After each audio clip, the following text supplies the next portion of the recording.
Hey everyone, Kevin the editor here. This normally would be a subscriber-only video on polktoday.com, but the subject matter is important enough that we felt we should share it with everyone, parents and youth alike, to ensure that the variety of issues that surround internet safety are taken seriously and discussed openly in families.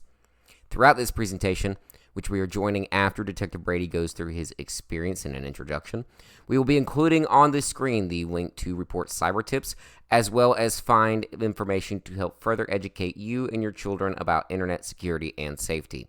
We hope that you learn a lot from this presentation from Detective Brady, apply these lessons to your daily life on the internet, have discussions with your children about how they are using the internet, and visit and find more local news on polktoday.com. Oh, one quick note, there is a spot in the presentation where I messed up on the Zoom. I will go to the polktoday.com splash that you see at the intro of these videos in order for you to cover up the mess and not be driven crazy. Now tune in as we join Detective Brady and the rest of the audience at the Polk County College and Career Academy's Han Room for this presentation on internet safety for youth. We'll go over some of the stuff in here.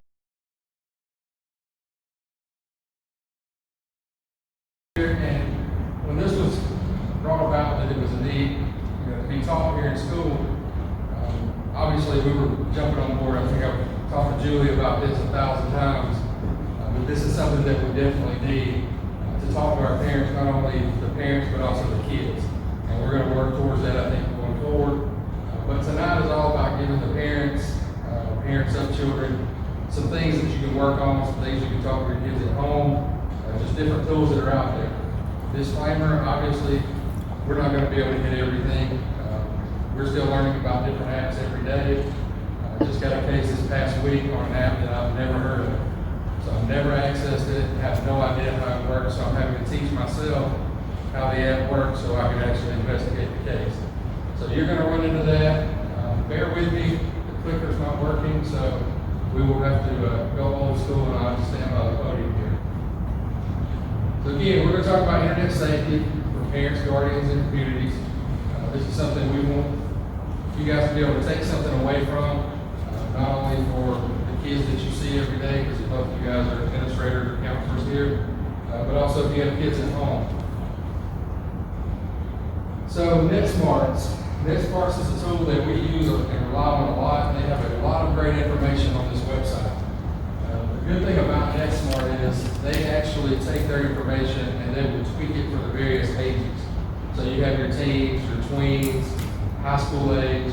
They give you all kind of tips and everything else, and we'll talk about some of the stuff that they offer as we go through this a little bit more. But just be familiar with that, and I'll give you the website again in just a little bit. But it's really for ages 5 to 17, and it talks about how to make better choices online and different things like that. So, online, let's think about something for a minute. How many of you have kids in your home in that age range 5 to 17? How many devices do each kid have access to? Too many. Too many? How many would you say you got more than 4 devices in your house? Okay. Do your kids know how to get on all those devices? Now, are you just thinking about cell phones and computers? Or are you thinking about gaming computers, gaming machines, things like that as well? Because that's what we're seeing the trend go to. There's a lot of these gaming consoles, PlayStation, Xbox, they still use the internet to go on, and another app that I know of where they make server rooms where their buddies get in and they all play the same game and they're on the same team. But we really don't think about it. I actually, during the first presentation, I told Renee when she left, I said, I kind of got convicted over there for a minute. My kid's only 18 months. I don't know what I'm doing. But at the same time, you're talking about how many times you went to a restaurant and you look around and the kid's just plastered into a tablet of some sort or a phone, or they're being fussy and mom and dad's just like, here. We see it all the time, right? Well, I'm sitting there and I'm thinking the same thing. She's 18 months, but she loves Cocoa Melon and it'll shut her up in a minute, so I'm passing it to her. So I'm sitting there like, I teach this stuff, I work in this stuff, but she's 18 months old and she knows how to work the phone. I mean, obviously she's not pushing the right buttons, but she knows to play a video, you gotta hit a spot, and she'll hit it on my phone to hit play. And if she don't like that particular video, she's willing to swap it away. So even at 18 months old, they're starting to learn because, what is it? That's what our society has came to, right? We're just, everything's technology.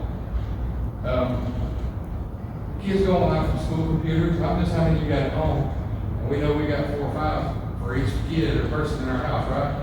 Think about at school. They have a computer for school. They have access to school, cell phones, even the old days of the MP3, what was it, the iPod Touch or something, they would access the internet. So we got to think about that. And it's changing all the time. They're finding new techniques, new websites. A couple of years ago, I was up here and there was an issue with some of the apps that we knew the school had placed firewalls on, but kids were still accessing. And so I just asked them, I was like, tell me how. How's this work? They're like, what do you mean? I was like, don't play that one. Okay. I know you know how. Teach me. Obviously, I'm going to go back and say, hey, this is how they're doing it so we can fix that problem, but they're smarter than we are, right?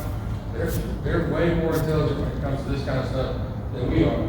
So we have to up our game and be educated as well, and that's the point of what we're trying to do here tonight. How many of you know exactly what your kids do online? Okay? Like, I like to be interactive when I'm talking because I feel like I'm just blah, blah, blah, blah. So tell me something, what are your kids into online? Kids YouTube, okay. Are they on any social media sites? Okay, no social media that you know of, right? Okay. That's one thing I want to preface, and I like to tell everybody because my background comes from doing more of the undercover chat, where the old days of Chris Hansen, How to Catch a Predator, that's my wheelhouse. That's what I go and teach most of. So I have the knowledge of what kids are seeing when they do access these sites. When it comes to investigating it from another aspect, I have to teach myself as an investigator how to go this way versus playing the kid who there's no rules for, essentially. And with that, I'll tell you, off the top of my head, I know for a fact I have 5 different accounts that I use just for internet access, for that particular side of my job. Now that can change tomorrow, and I might have 10 more. But if this app kicks me off because of some reason, I just make another email and go to somewhere else. So it's like a never-ending cycle that we go through, and the kids are that way. I know I'm going to ask a show of hands. How many of you, when the kids use their Instagram, they have the spam account? Right? Y'all heard about that? So mom and daddy know about this account because they know about their spam account. I guarantee there's more stuff on that account than the one mom and daddy's going to see. We like to tell people, and I'm going to talk about kids under the age of 17. So when I say this, I'm talking about younger kids because 17, that's another area that we can talk about, but it gets convoluted and there's some other things we have to look at. So you give your kid a phone. We know, and law enforcement knows, and you guys know as well, you take that phone away from a teenager, what have you done? It's almost like you unplug them from life support, right? I mean, that's their world. But guess what? As parents, it's your phone. If it's on your account, you're paying the bill, it's your phone, so you have a right to take that phone and look through it. And I encourage you to do that. Don't say, hey, I'm gonna get your phone later on and look at it, so just be prepared, don't be busy on it. Just walk in randomly and take it and look at it, because that's when you're gonna find the true identity of what your kids are doing online. Same thing for the computer. A lot of people have started setting up things where they limit their kids to, say, 20, 30 minutes after dinner that you can access the internet or play your video game or something like that. And I think it's a great idea. Obviously, I didn't have a phone growing up. I didn't have access to the gaming systems and things like that. So we did things at home. You know, you play board games, you do other stuff. Well, these kids, they're playing board games on their phone. So what's the difference? They cut that off, we'll come in here and have a little family time. The biggest issue we're seeing is the lack of engagement, I guess, is the best term when it comes to parents. Because we have gotten used to, as a society, of giving the phones, giving the tablets as a babysitter. And there's a disconnect there. All right, technology here. can't catch everything, and I think I beat this dead horse already. If you think that you know everything your child's doing online, you're blind. That's the cold hard truth of things. Obviously, if you have a great communication with your child, you have a good relationship, and you're active, they're more likely to talk to you about things that are going on. And you're probably liable to see a little bit more, but I promise you're not going to see everything. Because, like I said earlier, they know these apps and websites better than we do. If I've got questions about it, I know some teenagers. And where do you think the first place I go? It's not the internet, it's not anywhere else. I go to them and say, hey, show me how this works. And Renee brought up a great point in the earlier presentation. What's wrong with going to your kid when they want to download this stuff? If you've got parental controls, they're going to have to come to you and ask you to put the password in or do the things to get the app. What's wrong with saying, well, why do you want that app? Show me what this app is. Show me how it works. And do your own research on it prior to agreeing to let them do that. And you'll find that sometimes works well where the child will be like, it's pretty cool, mom wants to know about this, or dad wants to know about this, and they're getting involved. So discuss these things with them regularly so they know that you're available and that you have an open mind. Because a lot of the kids nowadays, when we talk to them from a law enforcement standpoint, they don't really come across to us that basically the thing they say to us most is, mom and dad don't understand. All the other kids are doing it, mom and dad's not letting me do it. To me, that's mom and dad being great parents. And we try to explain that to the kids, and we have other blocks of instruction where we try to get that point across and make them understand as to why we do that and why we act that way as parents. Some of the things we're going to talk about: inappropriate content, online privacy, sexting, and online enticement and cyberbullying. Again, like I said, I'm going to try to go through these. If you guys have questions, please, at any point, raise your hand and ask, because like Renee mentioned earlier, I'm the same way. If I'm sitting in a class and I'm like, I'll ask that at the end of the class when they ask us a question, 99% of the time I just get up and walk out because I forgot what the question was. And I forgot that side of it. So ask the questions when we go through here, and I'll do my best to try to answer that for you. And you may think that younger kids, you don't have to worry about cyberbullying. I'll tell you today, after the first presentation of the middle school, and lo and behold, what are they dealing with? Some other cyberbullying.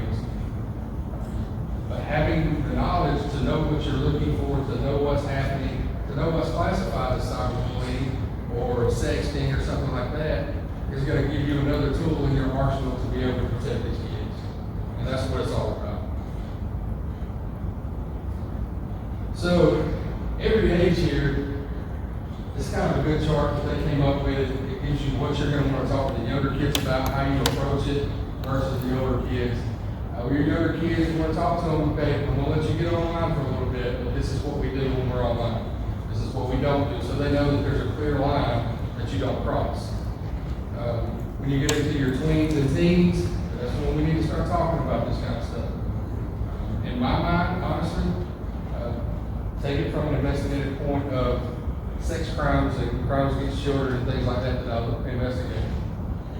10 years ago, when somebody in this room was in another position and doing a different job, we handled things a lot differently back then. But what's changed? Technology. So that 10-year-old that shouldn't know these terms when we were investigating that case then, fast forward, you got a 10-year-old today that has access to the whole world. Do they know these terms? Are they more street smart? Are they more educated on what sexting is and all this different? Absolutely. So it's never too early in my mind to start talking. You know, obviously you want to tame it down for their age, but start planting the seed. Start talking to your kids about what's going on. And we will go through a website here. This is just a little video that's well suited for young kids. It's an example of how you talk to kids and the strategies.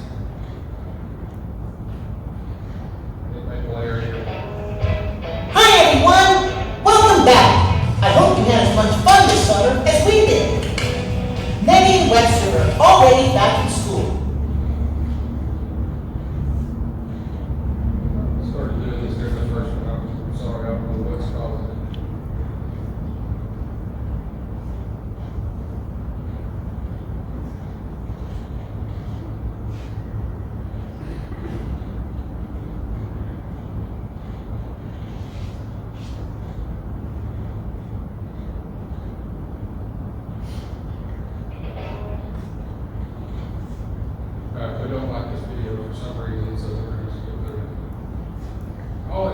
show you in this video is that NetSmarts, their website has resources that are tamed down for certain age groups, and then also a little bit more of straightforward for your high school kids and things of that nature.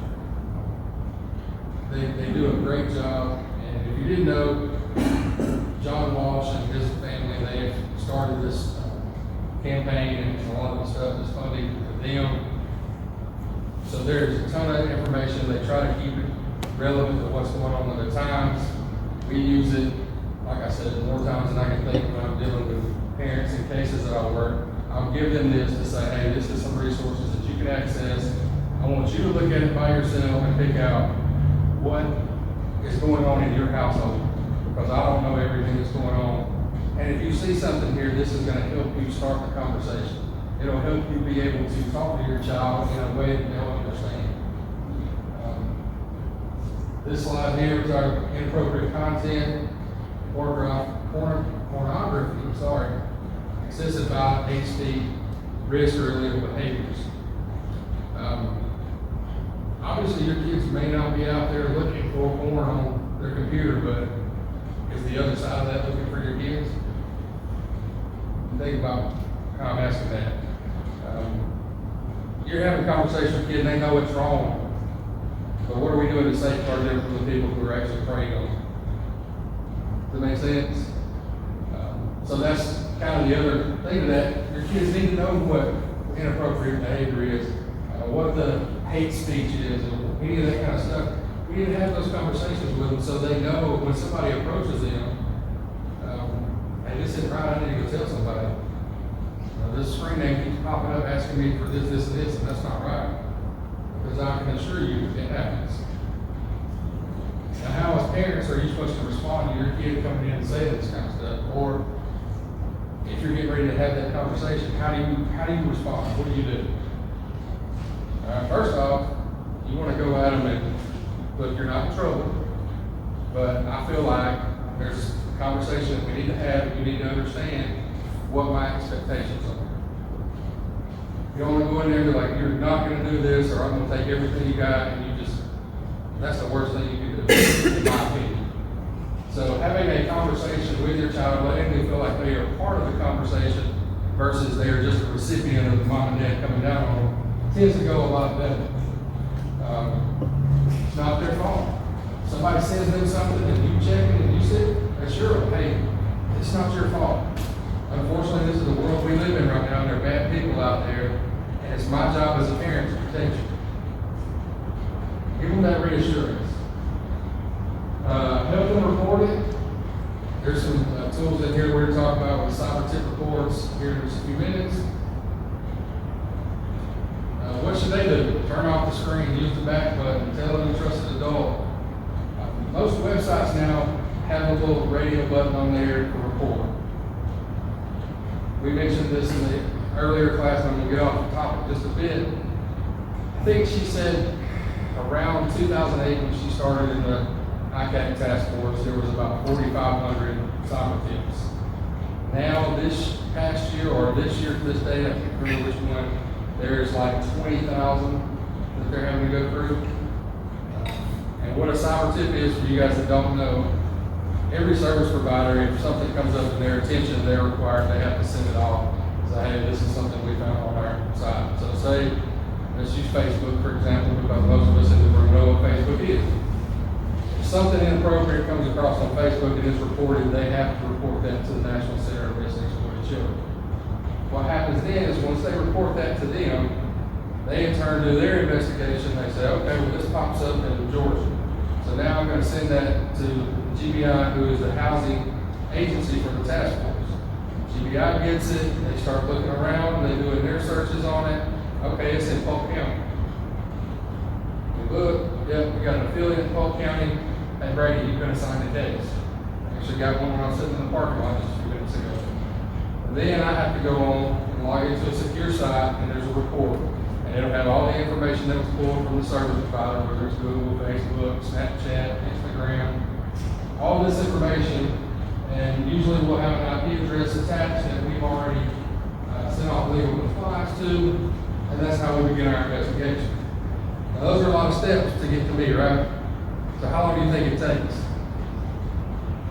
Take a little bit of time, right? Let's see, a month or so in there, give or take. Well, then, now I've got to turn around and send off legal compliance to these people to get further information because they're just sending the basic stuff to keep them out of hot water, right? They're not going to give everything up at one time. That's too easy. So we send off our compliance. We go and track this down. And it may be, I've had some as far back as September when the actual incident happened, and I'm just now getting the cyber tip reports. So we're going off a bunch of historical stuff, going to try to track down these people who sent this inappropriate stuff.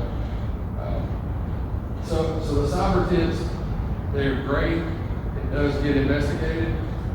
But one of the quicker ways to get that process started is when you see those buttons on there that says report this. You know, you get the Nigerian prince who's going to send you all this money if you do.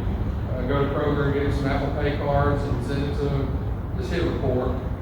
And that way it can get sent off to the proper places. Instead of waiting around and then the next thing you know your email's hacked and then you call and it's a whole different process that we have to go through. So it just speeds it up and it also gives your child a say in the matter. When you sit down with them and say, you know what, we're going to report this and I'm going to sit here with you. To me, I think that's a great thing for the child to say, you know what, Mom and Dad's not mad at me, they're going to help me get through this. We're going to fill out this form and they can tell you, hey, this is what happened, this is where I was at, this is what was going on. Sorry, I'll try to get off the soapbox on that. Obviously, we want to have a conversation with the not post, right? This is getting kind of difficult for us to track most of the time because the kids have so many different social media platforms that they use. And they're posting on so many different things like Snapchat. They got their For My Eyes Only folder. It is password protected. And so Mom and Dad don't know about For Eyes Only because all they know is Snapchat. So they went through it, but all the good stuff, so to speak, is in an encrypted spot. But if they're out drinking and partying, they're not going to post it on their Snapchat that Mom or Daddy's following, are they? They're not going to post it on the Instagram page that Mom and Daddy's following. They're going to post it on the other. So we got to be ahead of that and say, all right, look, I'm not crazy. I know what's going on. I know you guys have other accounts. Show me. And stay vigilant on top of that. Offensive language and all that stuff is common sense of what most parents would know to tell your kids that you're not going to be posting things like this online. What you can do, connect, learn, and engage, like we're talking about, I see it more now because I'm starting to teach this and we're going out and having these conversations. I used to not notice it when I go to a restaurant, but now that's one of the things that just stands out when I look and see how many kids, small kids, have a tablet or a phone. And the parents are just checked out. And trust me, I get it. You work all day long, and you come home, you got things going on, your kids are screaming, if you got small kids, you know, what are we going to do about this? I got to be at this meeting tomorrow, I need to go wash these clothes. And you kind of just check out for a minute. It's like, here, watch this. Let me go do something over here. So the parents are there. They're taking that mental break, and I get it. But we got to remember as parents that we need to connect with our kids. We need to have conversations. That goes not only for this kind of stuff, but just in general. Then you learn, like we said. They want to download an app. You got permissions on the phone? Tell me why you want it. What does this app do? Why are you so dead set on getting this download? And then engage. Say, okay, well, for you to do that, this is what's going to have to happen. Being active in part of their lives here for social media because we all realize as educators, and you guys, I don't know which all range everybody's in here, but you're dealing with kids nowadays where social media is such an important part of their life. That's what they wake up thinking about. That's what they go to sleep thinking about. Their image on social media. That means a lot when you're in school, right? And so they try to put things out there. So if you engage in it and ask questions, if you see them posting a selfie in the bathroom, hey, why don't you post a picture in the bathroom? Why don't you in class? Does it hurt to ask that question? You're probably going to get an eye roll or something else. You're being overprotected. No, I'm not being overprotected. Let me show you why I asked these questions and activate take some of these resources that we're going to give you from this website.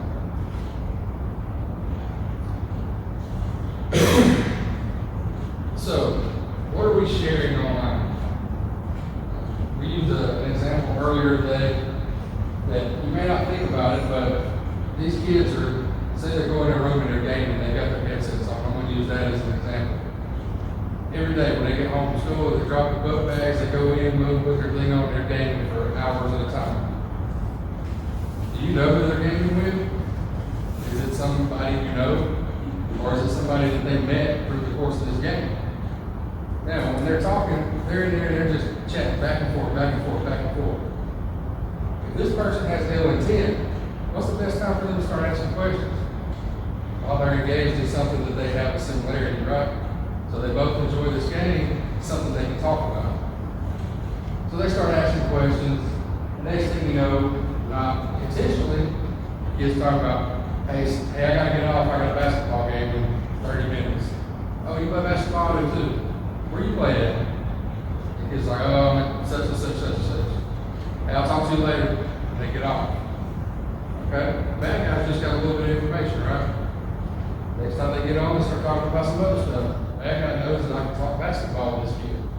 And we start talking basketball stuff, and then next thing you know, it leads into, what's your favorite color, or what's this? And I'm making up some crazy things here. This is what happens. And I'm using my experience from chatting. When these guys get a little bit of information, it's like giving them just a little bit of rope, they're going to hang themselves with it. And they're going to keep on, keep on, keep on. So, obviously, for me as a chatter, I don't like to single myself as saying, I go to Cedar County High School. How much information can I find out about Cedar County High School online? It's about it. So, if this guy's talking to a kid, he's like, I'll play for the high school team. What high school? Oh, it's Cedar County. Guess what this guy's going to do while you're going to play your basketball game? He's going to start looking, because you know he already knows the name, because that's the first thing they do is exchange names with each other. Long story short, your kids are giving out information that they don't even realize what they're doing. These people can track them down. I've had people track me down by stuff from the police department, where we've made posts, or Mr. Meyer there in the back has made a post, and I actually called him a long time ago, and I said, hey, can you take my first name out of that? Just give me one more little added bit of protection. Because the internet now is what? It's the devil's playground. And so if they got one little bit of information, they're going to keep going. So we have to have those conversations with our kids and say, hey, look, I know you've got a status to uphold, but we need to take it back a little bit on what you're putting out there. You're not only putting yourself at risk, but you're also putting your other family members at risk. You got brothers and sisters. What if this crazy guy decides he's done all his homework and he finds out where you live? Because if I can find out where you live, you think bad guys can do it too? It's pretty easy. And I say that because a little quick story. We were doing an undercover chat operation in a metro county. We're sitting there, we've got certain criteria that we're working off of, and for whatever reason, this one was kind of brushed to the side. Like, hey, we're not going to go through with that part. Through the course of the conversation, this person figured out where we were at. He didn't tell it. Starts taking pictures of the outside of this undercover location that nobody knows anything about. Law enforcement is there. It's like, hey, I know where you live. Sending pictures. And I'm telling you, I know this because the undercover person that was doing the chat is an excellent person when it comes to doing the chat. I was there, present. I know that she didn't give out the information. I know that she was trying to, so to speak, push this person to the side. And it ended up where this person found us, and subsequently, obviously, we took him to jail for things that happened. But that's how we're trained to not tell any information until we're ready to do so. And so they found us without even getting to that point. That's how scary it could be. And I'm a firm believer in tell the kids up front. Be honest. If it scares them, hey, look, but that's why I do my job. I understand that scares you, but I'm here to make sure that this doesn't happen. Julie knows this for me. coaching all these girls and being around them for all this time, that's where all my information came from. They didn't know. Now they all thought I was some cyber hacker that was breaking into their phones. I'm fine with them thinking that. But the things that they would say around each other, that's what I used when I went to work. Because at the time I didn't have kids. Those were my kids. So those are the ones that I was thinking, what can I do to make sure that they're safe? So that's what I challenge everybody in this room. If you have kids at home or even the kids that you're around at work, ask yourself, what can I do to protect them while they're online? Whether it be if I see something, say something. That's one of the slogans that they have out now. And I say it goes well for this as well. If you're walking the halls and you hear them talking back and forth about something, you pick up on it, pull it to the side. Let's go ahead and shut this down now and do something instead of waiting until it boils over. Because what you may think is a very small issue could be a very large issue underneath that we will uncover and could stop something from happening. Same thing here, passwords, home address, location, cell phone numbers, and email addresses. I use Google a lot to Google myself and my email addresses and my undercover email addresses just to see what information is out there. I know it's going to be out there whether you sign up under Facebook. You go and type my name, you're going to see a Facebook page. So the more that's out there, the more you're going to be likely to be located or information they can get. So try to keep that to a minimum. Obviously these are things that we don't want to put out at all. There's several risks that are associated with that. I think we all have heard about the scams and the email hackings and things of that nature. Well, the same thing happens with this and goes to this extortion, and I may be getting ahead of myself. But when they start sharing all this information, what happens is these bad guys, as I like to call them, they're going to use that to their advantage and they're going to turn it on them. And they're going to say, okay, well, I know this about you, so you do this for me, or I'm going to do this with this information I have. And that's becoming more prevalent now, and we're seeing more reports of this extortion that way. But they'll target your children because they're less likely to notice until your child is older.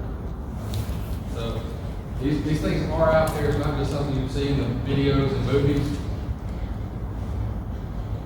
Again, establish rules about what they can share. Learn about the recording options, which I'm going to give to you here in a little bit. Help them set up the privacy settings. Say, okay, we're going to have this conversation, and this is why I'm doing this. I want you to understand why, and I want you to watch this video that I learned from taking a class myself. And pull that video up, sit down, and have a conversation with them and say, this is why. It's not because I'm trying to be hard on you or I think you're a bad kid, but I'm protecting you from the people that I don't. So have that in line. Create strong passwords. Talk about their friends list. So going back to the, say they want to download Snapchat. You're like, sick of hearing you ask me about Snapchat. Okay, fine. Why do you want it? Well, all my friends have it. You know, that's how they talk all the time, and I want to be able to talk to them. Okay, good with it. Let them download Snapchat. First thing you're going to do, I'm getting Snapchat too. And we're going to be friends. And then I'm going to see all your other friends, who else are you talking about? And I'm going to send them a friend request. However that works. I hate Snapchat, so I don't use it that often. But then I'm going to know who's on your list of people. Because I may can control what's going on here in my house, but I don't know what's going on at Johnny's house, or I don't know what's going on at Susie's house, I don't know what their parents allow. But if they start sharing stuff to my child, I'm going to have an issue with that, and I'm going to have to address it. Whether it be I'm going to have to block Johnny and Susie, or I'm going to make a phone call to their parents and say, hey, I just want you to be aware, this is the kind of stuff that your son or daughter is sending, that my child is seeing, posted on their story. I realize parents don't want to have that conversation, but for us to change anything, we've got to step up and swallow that pill. I mean, we've got to be the ones that talk to them and bring this stuff to light. Because a lot of times, I can't say anything to ruin my reputation. Another time, they'll call me a snitch. Okay. You think that's going to be remembered 10 years from now? No. I don't remember. Okay. Now we'll get into the good stuff here. Sexting. How many of you think got some kids in your school that this is going on a regular basis? I'll say, let you raise your hand. Does it start out intentional? Probably not, but I used this example the other day, and I wouldn't want your job at the high school level to save my life. You got a senior boy in high school, full of all these hormones and everything else. You got a freshman girl coming in, and he's so cute, he's so this, and I was a senior in high school, I know. What do you think he's going to do? He's going to give her that attention because he's wanting one thing. And it turns into start getting these messages, and then it works with this girl, so guess what? We're going to do it with this one. It's going to go to this one. This says that 15% of teens have sex, 27 say they have received the sex. I think these numbers are very low. Again, y'all know as well as I do, this is probably what was reported. It's just like with our crime rate, and we can tell you the crime rates, whatever percentage, but that's all the crimes that's reported. So, bearing that in mind, why are they doing it? I just gave you an example, trying to impress a crush, peer pressure. They think it's funny. You know, I've seen several cases of that happening where it has been that scenario of an older boy, junior, senior, sexting with a freshman kid, and it's like, oh, well, I mean, she was just following me around all the time. I thought it'd be funny just to see how far she would go. But it's not funny, because once that picture's sent, you think he keeps it to himself, or does he show it to his buddies? He's going to show it to his buddies, and his buddy's going to show it to this person. Whether they take another picture of it or he sends it to them, guess what? Now that picture starts rolling around. And there's absolutely zero control once that picture is posted to the internet that we have over what happens with it. That's why even the people that I use for photographs of me, because obviously I can't play an underage girl, but I have them sign waivers. And it says plainly in there, like, look, I can't control what happens to your image if I use it. If they put your head on a goat or, whatever, I have no control over that once that picture is seen. And before I will even consider using them, I have to go over that entire form with them and make sure they understand that, because that's how serious it is. Experiment with the relationships. A lot of the issues, I think, when the kids start doing these sexting things or whatnot, they don't really understand the true depth of what damage can be caused from this. Most of them are just trying to hook up, so to speak. Middle school, I don't know the answer to that, why it's going around. I guess times have changed, and it's a younger generation starting this before what I remember it as. But for whatever reason, we need to be able to give them some information about that and let them know, and I'm all for putting the fear of God in. I mean, that's honestly a lot of times the only thing that gets through these days. Letting them know, hey, understand, if you're under the age of 18 and you take a picture of yourself nude, you have committed a felony. That is a crime in the state of Georgia. Now, when you took that picture and you sent it to Johnny because he wanted to see you, think you're so hot, just let me see you. Guess what? You created another felony for yourself. And also because you took the picture and it was on your phone, you were also in possession of it, so that's a third felony.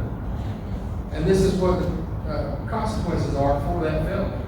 And this is the consequence for this felony. This is what you could be facing. Now, obviously, do we think a 13-year-old is going to get 20 years in prison? No. Do they have to know that? Because as they get older, that's the reality of it, is that's what you're facing. So we need to be able to have those conversations and be stern about it, because it is a serious issue. Brady, can I share some of the parents? One of the things that we see, we've had kids share things with others. When you guys get involved and we actually catch people, then they don't want to press charges. So it becomes because they know their child's sentenced, like you just said. And when they press charges, their child's going to be charged with felonies also. So people out there searching for these images are really, they know people aren't going to file charges on them. And it's really, there's no danger because no kid's gonna file charges, and they're gonna get a felony on their records. So it's a little harm to them, so that's kind of, let's say friends you and send you stuff, you know, they're not gonna report it. I mean, and honestly, are we in the business of trying to ruin a kid's life?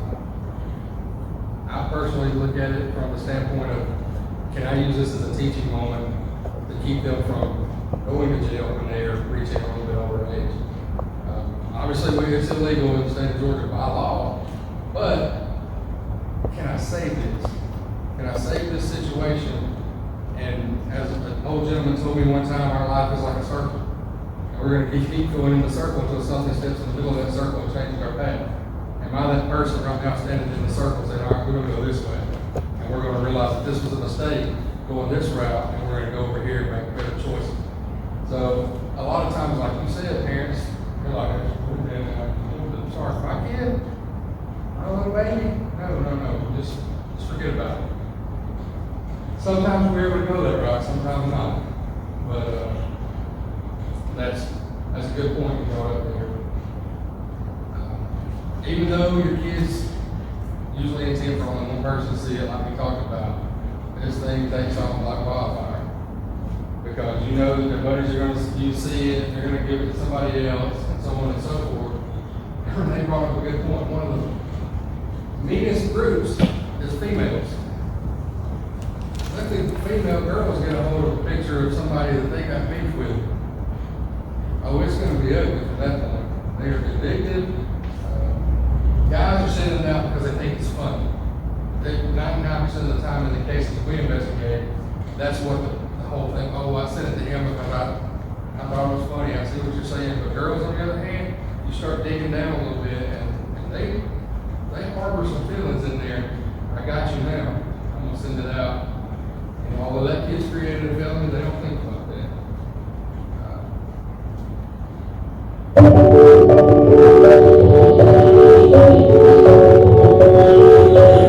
You probably get lots of messages every day, but what if you got one like this? What would you do? Would you send a picture? No? Cool. That's an easy way to protect yourself. But what if you'd chosen differently? Send a picture. They'd never share it with anyone else, right? Do you want the picture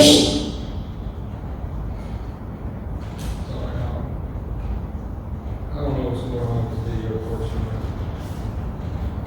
All that video is there is to kind of show you what we just talked about. How sending one photograph that you think only is for Bubba. Next thing you know, Bubba's whole circle's got it, and their whole circle's got it, and it goes on and on and on.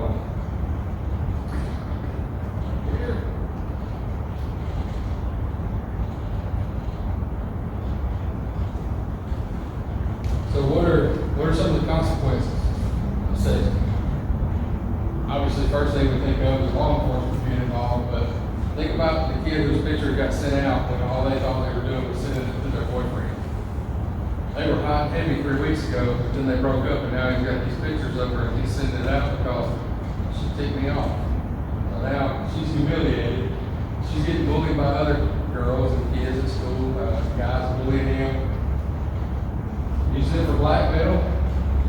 I'm not sure what the discipline procedure is here at school, but another discipline issues to that if it's sent here at school or you have possession of it, you get police involvement. So it just kind of snowballs. So it's best to have that conversation that it's hard to have with a juvenile about things like this because of all the things that they see on the internet, all those things they see in movies and television. It's not as big of an issue to them because it's out there and that's what they see. But they don't know the backstory of it and what could happen to them later on in life about posting these kind of things. Talk about the consequences. Obviously tell them don't forward any sexting image. Talk about healthy relationships. It's a perfect time for you to start having a conversation with your child about, and they may be starting dating or whatever, talking, however you want to put it. What are your expectations when it comes to that? That's something, a great time to talk about it. Down at the bottom here, timeline.org. That's with the National Center of Missing Exploited Children. You go to that website, it gives you a link to click on. You fill out several boxes there, and it will report that information and get the ball rolling and get law enforcement involved. Again, that's on the Big for Nick page, their website. Go have a direct link to that. So, how are our kids solicited to start doing this? Like little Susie, she's an angel. She would never do this. But I'm a parent who just needs a break, and I'm giving her access to the internet. So guess what? This is when it starts. From a chat aspect of it, I'll tell you right now, this phone right here is my work phone, and I could almost guarantee you that within 5 minutes of me logging into pick an app, somebody's going to solicit me or my undercover profile for some type of contact, whether it be I want to meet up, here's a picture, send me a picture. There's going to be some kind of interaction within the first 5 minutes. I would be willing to put my paycheck on it. That's how confident I am in that amount of time. Most times it's less than that. Because kind of as you mentioned, what's the repercussion for him sending this stuff to somebody? 99% of these kids aren't going to tell anybody, hey, I just received a picture of a penis. They're not going to tell mom and dad that because what? They're on something they shouldn't be on. So they're going to get in trouble. That's the reality of it. These games, they're pedophiles, well, I don't want to use that term. They're predators out there that's their only thing they do. You know, we see the movies and they're just sitting there in their chair and their tidy whities and there's Mountain Dew bottles everywhere and it's so nasty. That's not always the case.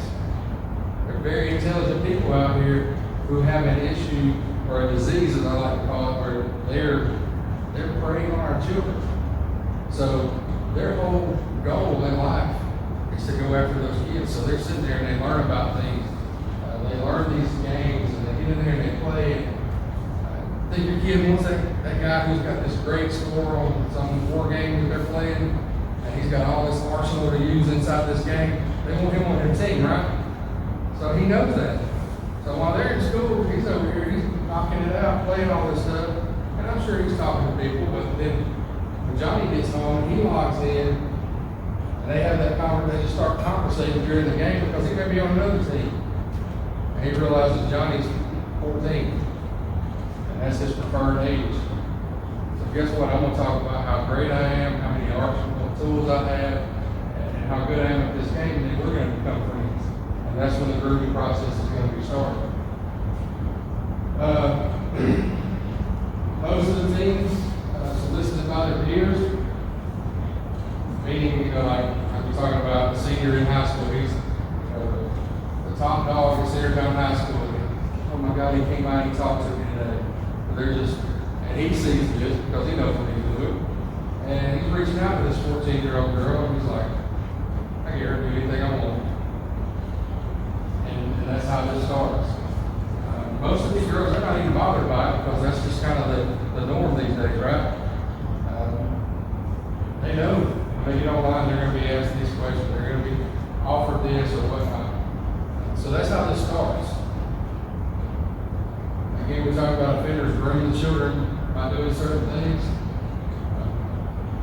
This is where my presentation turns a little bit different from presenting as a parent talking about what we need to do versus telling you what I see when I go undercover as an underage kid. There's a wide range of individuals out there. Although the best word to use in this setting around law enforcement, we use another term in our jargon, but you got one that is the lone dating relationship online. And you got one that he's straight to the point, this is what I want to do, you want to do it or not. You don't want to move it on somebody else. You got those 2 ends of the spectrum. And your kid coming into this world and they're getting all these people from all different angles. So the ones who want to groom, hey, they start talking, what do you like? Oh, I want this, I want a new phone. My mom says, I can't have one right now. My phone's busted, but I'll get you one. And they start talking about things they can get for them. And sooner or later, that kid's sitting there like, oh, I don't want to do it. He will. And that conversation continues. And they may send them a gift card or send something, have them send it to their house. It's crazy the lengths these people go to. And when they do that, they're like, you do that for me? Yeah, I just need you to do something for me. And that's when it comes in. So your kids will start being asked for different things. And Renee, again, I'm going back to her presentation, she brought up a great point. When we all grew up, because most of us are probably the same age, it was, don't talk to strangers, right? Don't take candy from that guy in that white box fan out there. He's going to jerk you up and dress like a clown and take you down the street free. That was what we were taught. Well, now, that clown and the white man with lollipops is the internet. So we got to have the conversation. We got to step up our game and change it to what is actually relevant to our kids. If you said that to your kids today, how many of them will laugh at you because they have no idea what you're talking about? I don't know about the minivan with the father. I don't know about that. But you start talking about how it happens online and talking in their lingo, you'll get some good information there. Here's some signs here of grooming that's been documented. They start getting gifts, they get unknown numbers, they start rejecting family and friends, and they get upset when they're not online. I think that's just being a teenager these days, but we have seen the pattern where when kids get involved in this relationship online, everything in their world revolves around that. And they shut down completely, have a conversation at the dinner table. It's like, let me eat real quick so I can get back to my room and get back online. And again, this isn't saying that your child is being groomed or anything that's happening, but it's some of the signs that we've seen.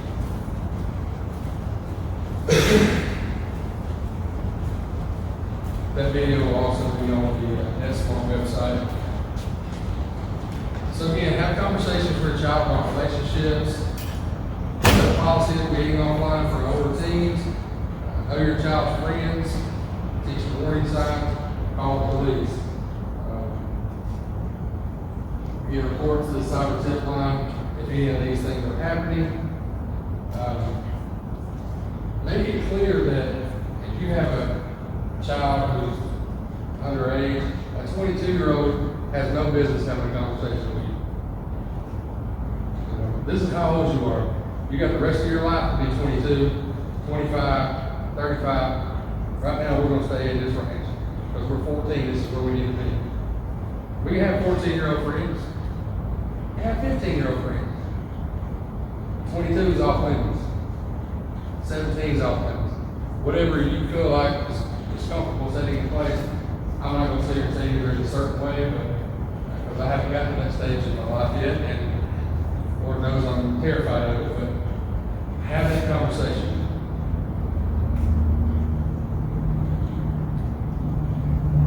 So we talk about little Susie, she's an angel, she'd never do this. I couldn't see my kid do that. You're just wrong. There's no way she said that. This is a prime example. Your child is capable, but in this one, the child did a great job.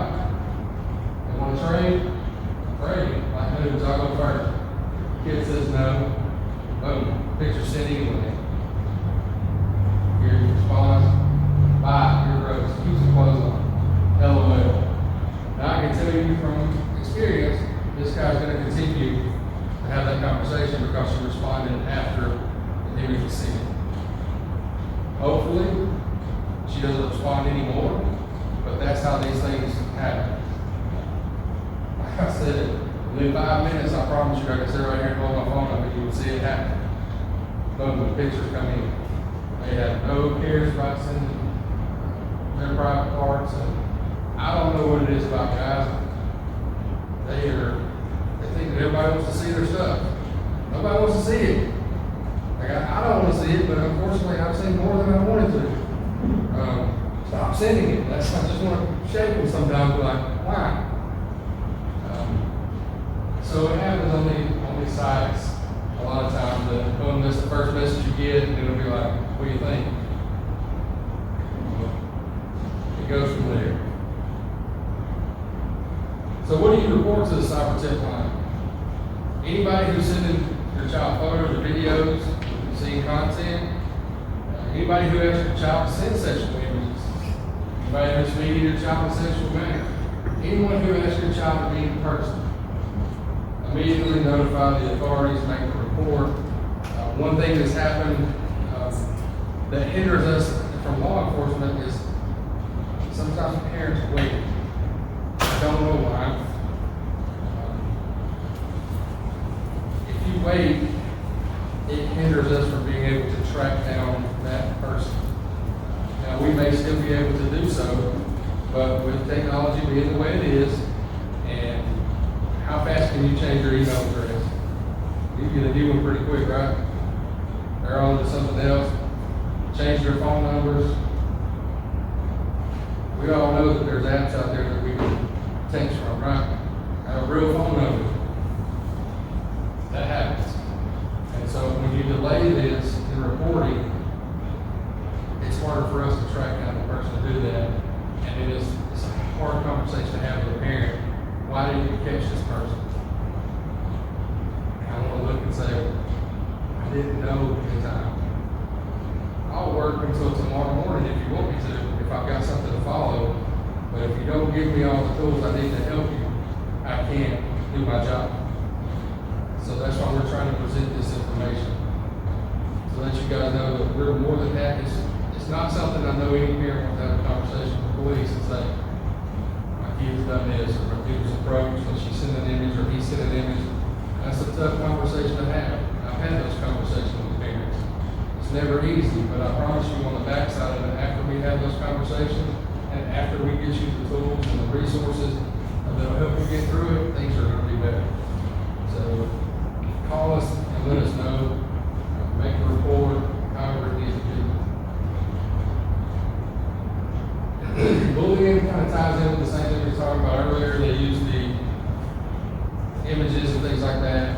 There's a lot more forms of bullying that you guys can probably tell me about that you see inside the school. I know the use of technology is harder and harder to see it. It's not, taking a guy in the bathroom stall and holding his head and pulling and flushing it anymore. It's online, it's social. So be aware of that. What all do you know about cyberbullying? Anybody? Feel free, you've got the facial expression. It's a major problem for those kids. Major problem? What do you know about what is cyberbullying? Well, I think of like Snapchat. They create a group, they add the child in, they harass them, they call them names, they say things. The child leaves, they add them back. They change their username, they block that one, they change them, they add another. I mean, it's like you always have access. They can't get away from it. It's almost like, the best way I describe it, it's like that gnat. You just keep swatting it, it just keeps coming back. And you know it's aggravating you, it's like, come on. That's how I kind of think of cyberbullying. But it's exactly what it sounds like. It's bullying through technology with cell phones. About 25% of middle and high school students have been cyberbullied. Again, I think that number is low. I think it's low because I think that's something nobody wants to admit at that age range. They don't want to come forward and say they're picking on them because then they feel like it's going to be worse after that. 16% of those admitted to cyberbullying others. You who identify as gay, lesbian, bisexual, or questioning are more likely to be involved both as a victim and a bully. And those are some statistics that they provided to us. I'm not sure where they gathered those, but again, that's what was reported. And I know that if you have someone who is on the fence, not really knowing, they're most likely getting picked on by somebody in school. That's a terrible statement for me to make, but it's the truth. I think you guys can say that from the middle and high school. That's a pretty accurate statement. Because they don't fit in, right? They're not the norm. So again, here's some examples of cyberbullying. Mean text, photoshopping pictures, creating fake profiles, posting fight videos. How many of you went online and I want to say it was Cedartown Fights or something like that? It's crazy. Like I had no idea. Somebody told me about it. And obviously the ones I what's posted out there, or just put hashtag Cedartown and look and see what's out there. It's mind blowing. Spreading rumors and gossiping, that's also cyberbullying. Sending, threatening, or harassing comments. A lot of times this stuff gets kicked to the side of, oh, it's just teenage drama. I've heard that, not from anybody in this room, but I've heard that statement made. It's just kids being kids. It's just teenage drama. You're right. Teenage drama from our era to now, totally different. Think about the kids being bullied, and they come to you and you just kind of do away with it. What happens to that kid? School is their safe place. You know what's going on in their home life? They're getting bullied in school and they go home to a terrible home life. And when they come to Mr. Hendricks, I'm just using an example, they say, hey, this is happening to me. You're like, hey man, there's nothing I can do about it. That's just kids being kids, just ignore it and move on about your day. In that kid's mind, Mr. Hendricks just wrote them off. He don't even care about me. And I thought he did. And that may seem very dramatic for me to say that, but that's the reality of it. You know, that kid's got to go home, mom and daddy's fussing and fighting, drinking and drunk all night. It's a terrible home life. The only place they feel safe is here. So we have to look at it from that standpoint. How can I fix this? So when they're being bullied, we don't need to just wash it away as teenage drama. We need to say, okay, how can I correct this? What can I do to fix this? I'm going to go to the root of the problem and we're going to have a conversation. And if we need to go to the legal route, we'll go the legal route. But I'm going to stop it, but it's going to stop right now the minute I know about it. Because I can't have it on my conscience. That was mentioned earlier. I'm getting chill on thinking about it, but that kid goes home and feels like they have no hope and they hurt themselves. Am I going to be able to lay my head down at night because of that? No. There's still one to this day that eats at me because of an interaction I had prior to something happening with them.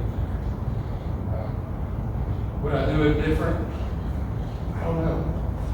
But I think to myself, that kid's no longer with us.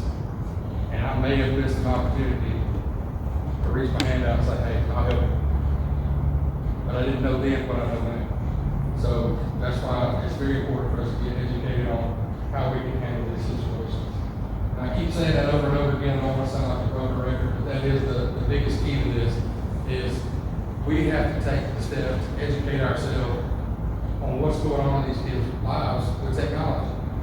Because we're getting past by, I know there's several people my age and others are like, man, I want to go back to the days of the flip phone. We joke, call it the jitterbug. Give me a jitterbug. I don't want social media, I don't want access to the internet. Kids aren't that way now. They want the most technology they can get. So we have to stay up to date. The difference between regular bullying and cyberbullying spreads faster. I said this a second ago, follows the kid home because they have access to this. Like you said, they block themselves from it, they send them, they put them back on. They make a new account, they add that account. It's just keeping on. And obviously it's a lot faster than the days of, man, I don't want to go to school tomorrow, that boy's going to be there and he's going to pick on me, 8 hours of pure total head. And then I go home and it's over. Now it's not. You may have heard a lot about cyberbullying in the news because of highly publicized teen suicides. It's important to remember that cyberbullying can be extremely devastating for some. Suicide as a result of cyberbullying is extremely rare, and there are usually other factors at play. Yes and no. I agree and disagree with that. It is rare for just to be cyberbullying alone. There's usually some other aspect going on in a child's life. But if we miss those opportunities, I know we're human, we're going to make mistakes, we're not always going to have the answers, but if we educate ourselves, if we save one from committing this act, then it's all worth it, right? I think everybody here would agree that that's the main thing, is to ensure their safety.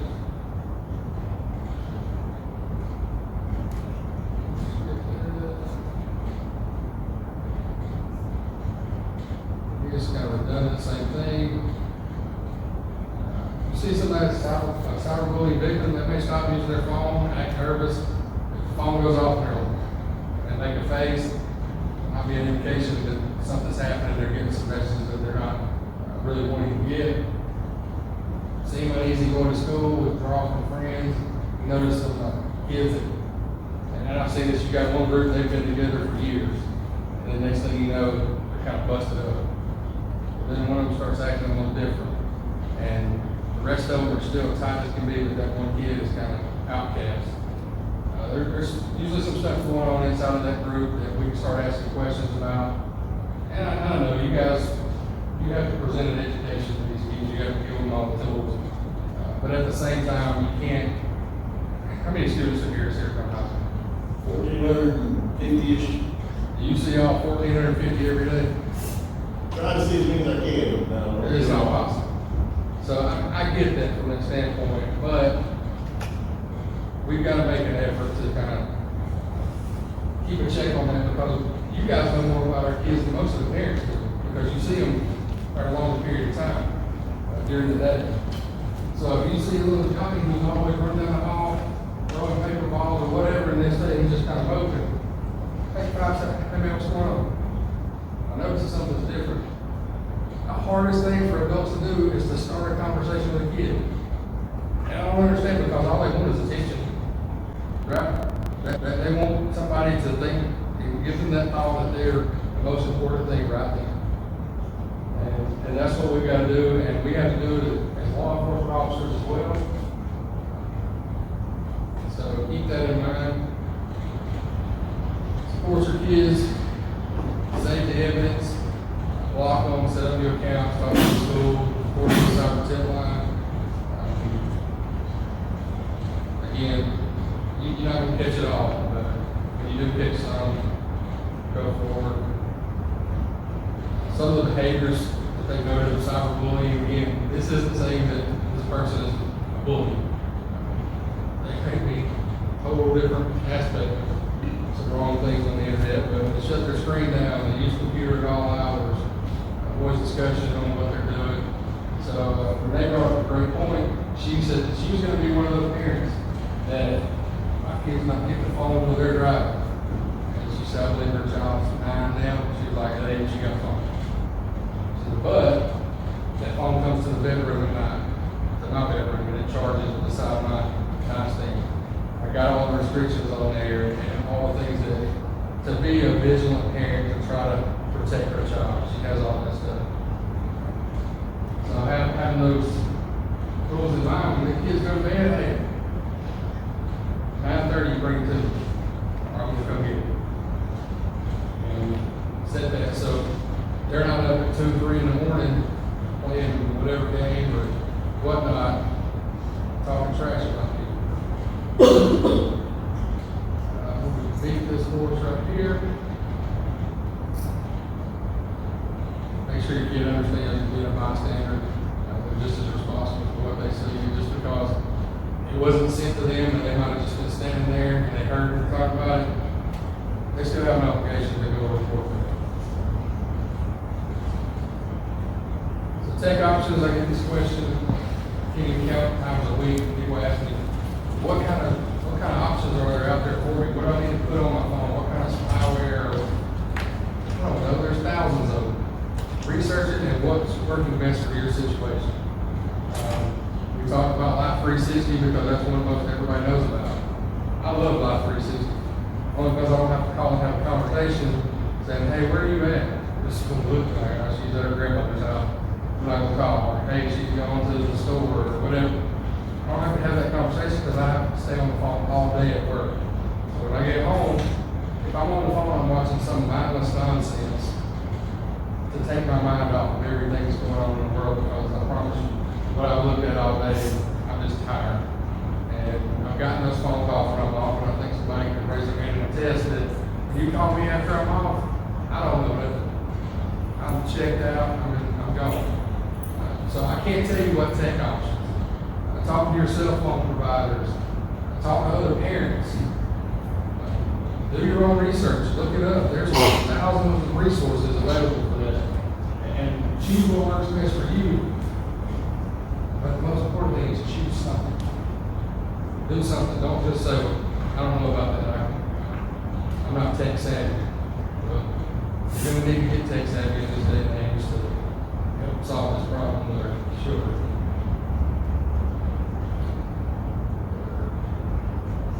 So here's the website we were talking about, NetSmart. It's missingkids.org/NetSmart. They have discussion starters, tip sheets, they have videos, they have all kind of information about different issues. So if you go there, then you say, all right, well, I got this group of kids, they're bullying people, I need to go talk to them about cyberbullying. So you scroll down to the topic of cyberbullying, and it's going to bring up a plethora of stuff that you can look at and use to present and talk to the kids. They do make some different things on there, whether from activities, ebooks, and games, different videos. What I like to tell the parents, I refer to this site as, hey, when you get on there, you do your research, you pick out what you want to use, and then bring your kid in and sit there with them and say, hey, I want you to watch this. This is pretty interesting to me. Can you tell me about this? And they'll watch the video and they're like, oh, no, that's funny, whatever. But then you've had that conversation with your child and they feel involved. So it gives you a good start. And again, that's NetSmarts, NETSMARTZ.org. You guys got any questions that I didn't hit on? I know I ran over a few minutes, I'm sorry. But there's a lot more information that I would love to give you guys. I'd be more than happy to present that to you. This is my email up here on top, my direct office number. Also, I left Agent Green's information up here.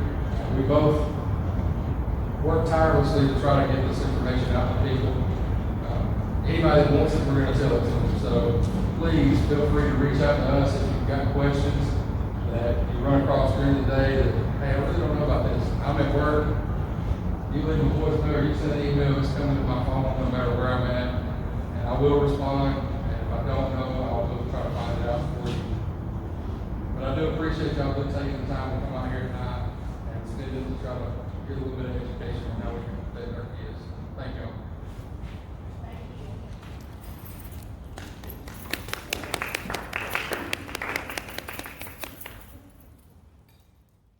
If you made it to the end of this presentation, thanks for watching this bulk to date video. If you want to see other long form presentations like this one, you can subscribe for $4.99 a month to watch meeting coverage, video from local events, read exclusive coverage from Polk County, and much more. I'm Kevin, the editor. Remember to tune in for more local news coverage on polktoday.com.